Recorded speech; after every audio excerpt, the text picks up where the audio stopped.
Senate Bill 207. Thank you all. So Dr. Houchens, come on forward and introduce yourself.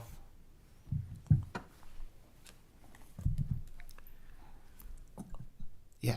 Good morning, everyone.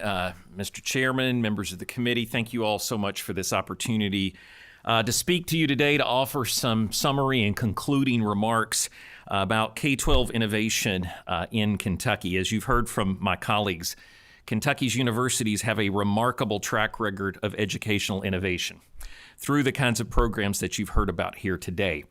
I'm Gary Houchens. Officially, I'm here as a scholar with the Bluegrass Institute.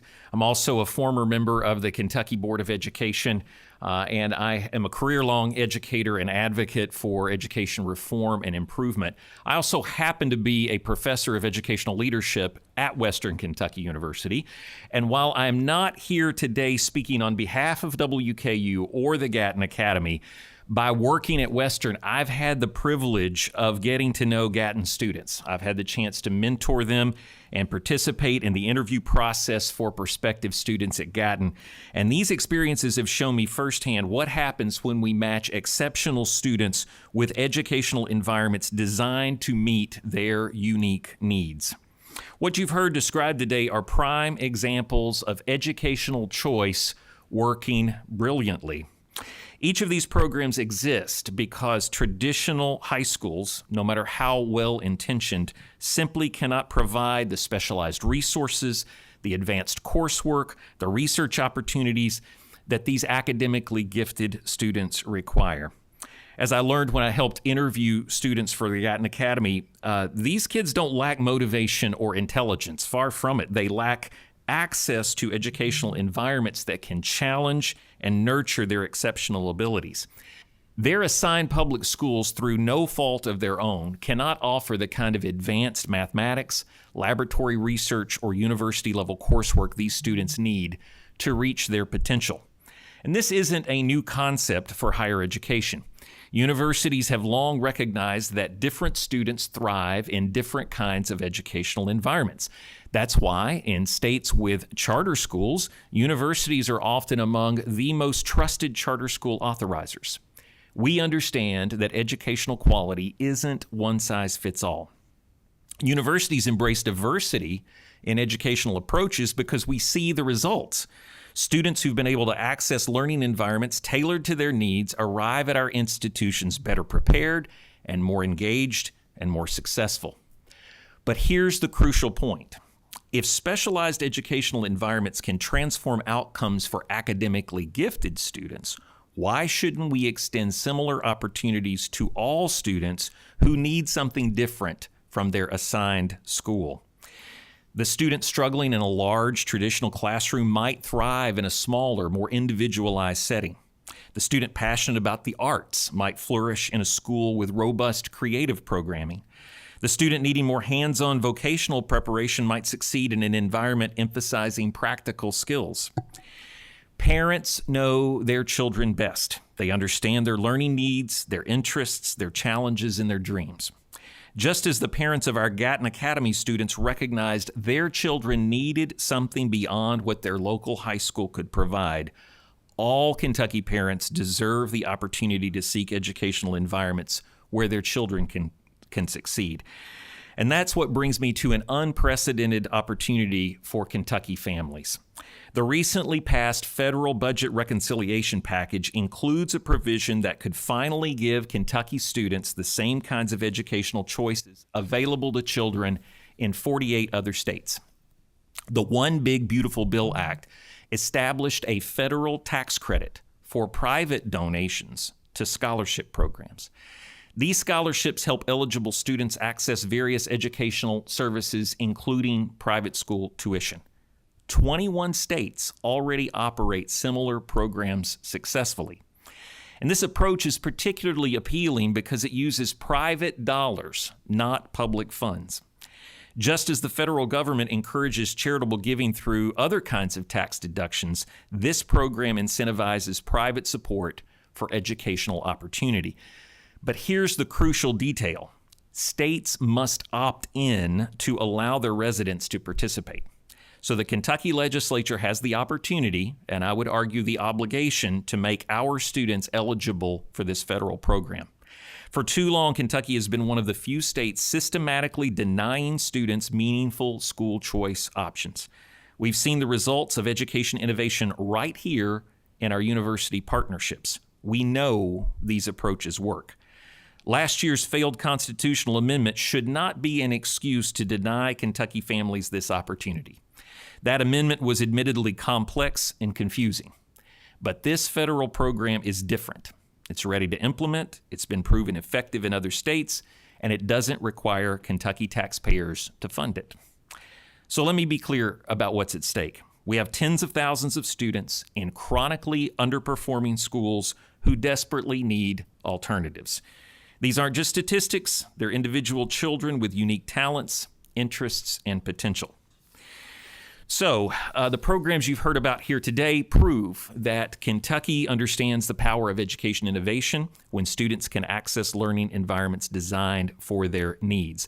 This federal scholarship tax program represents an opportunity to extend this same principle to all Kentucky families, not just those lucky enough to have academically gifted children or the financial means to exercise choice on their own. Kentucky students deserve the same opportunities available to children in the states all around us. So I urge this legislature to act when you reconvene next year and opt Kentucky into this transformative federal program. Our students' futures depend on it, and I'm grateful for you to consider it. Thank you very much, and I'll take any questions that you All might right, have. thank you for that. So we have two questions. Representative Bojanowski. Yes, I just have a statement. It's no surprise that you and I disagree on this issue, but I want to discuss your statement that it uses private dollars, not public funds, and it doesn't require Kentucky taxpayers to fund it. A tax credit reduces federal revenue, and that does impact all Kentuckians. I mean, we are the federal taxpayers. This is also the only charitable donation that gives you a tax credit and not a tax deduction, and so that will have a greater impact to our federal revenues. I would agree with your statement that it's private money only if there were no tax credit to it. If private individuals donate to a scholarship organization, then it's private money only.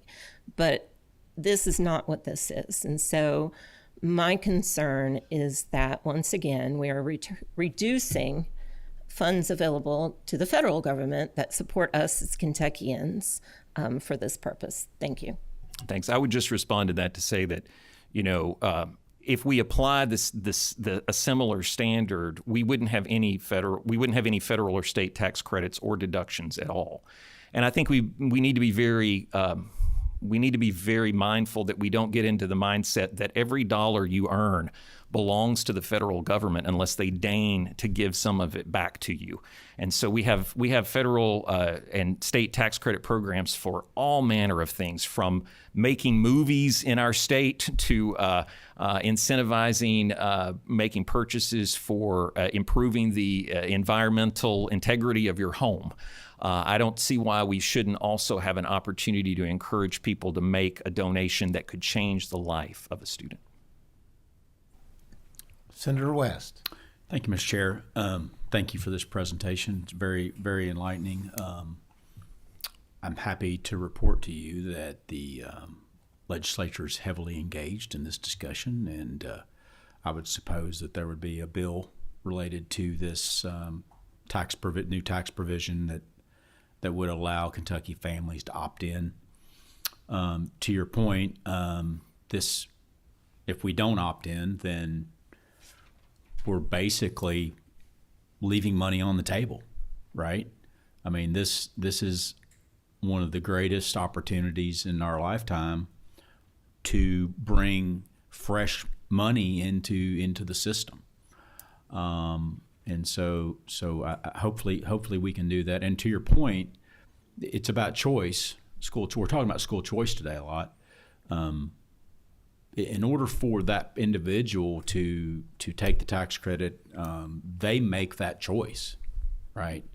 So that particular person is choosing to make the choice for the tax credit, but they're also theoretically are going to be allowed to direct where their dollars are spent, so they can speak with their feet, so to speak. So, having said that, do you have any specific thoughts or proposals on? There have to be enabling agencies that the money would go into to be used appropriately. Right. I think that's part of the federal legislation. Do you have any specific thoughts on that you're allowed to share today? Yeah, I'll just say that within that provision of the budget reconciliation package, it does stipulate that scholarship granting organizations will have to be set up.